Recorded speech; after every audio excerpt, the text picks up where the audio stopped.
Amanda Palmer would actually decided at our big wedding party for our families to play that song.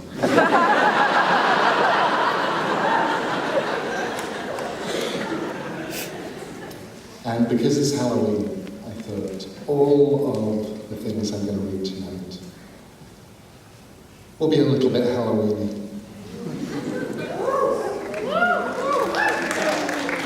This is a story, but a very short story. And it's called Don't Ask Jack. Nobody knew where the toy had come from, which great-grandparent or distant aunt had owned it before it was given to the nursery. It was a box, carved and painted in gold and red. It was undoubtedly attractive, and, well, so the grown-ups maintained, quite valuable, perhaps even an antique. The latch, unfortunately, was rusted shut, and the key had been lost, so the Jack could not be released from his box. Still, it was a remarkable box, heavy and carved and gilt. The children didn't play with it. It sat at the bottom of the old wooden toy box, which was the same size and age as a pirate's treasure chest, or so the children thought.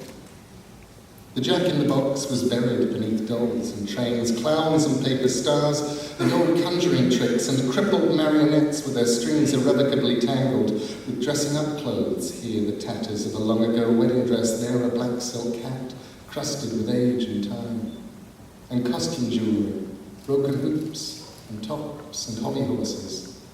Under them all was Jack's box. The children did not play with it. They whispered among themselves, alone in the attic nursery. On grey days, when the wind howled about the house and rain rattled the slates and pattered down the eaves, they told each other stories about Jack, although they had never seen him. One claimed that Jack was an evil wizard placed in the box as punishment for crimes too awful to describe. Another, I am certain that it must have been one of the girls, maintained that Jack's box was Pandora's box, and he had been placed in the box as guardian to prevent the bad things inside it from coming out once more. They would not even touch the box if they could help it, although when, as happened from time to time, an adult would comment on the absence of that sweet old Jack in the box, and retrieve it from the chest, and place it in a position of honour on the mantelpiece, and the children would pluck up their courage and later hide it away once more in the darkness. The children did not play with the Jack in the box. And when they grew up and left the great house, the attic nursery was closed up and almost forgotten.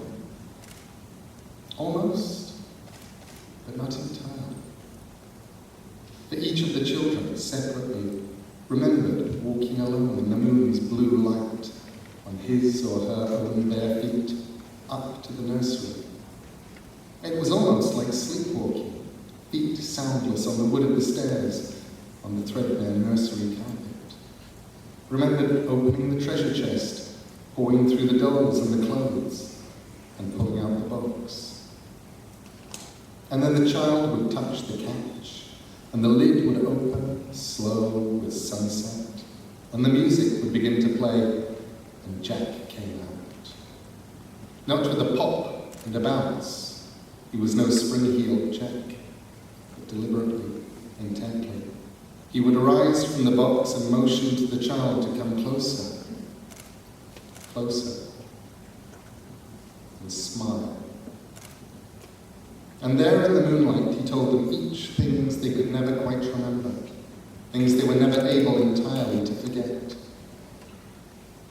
The oldest boy died in the Great War.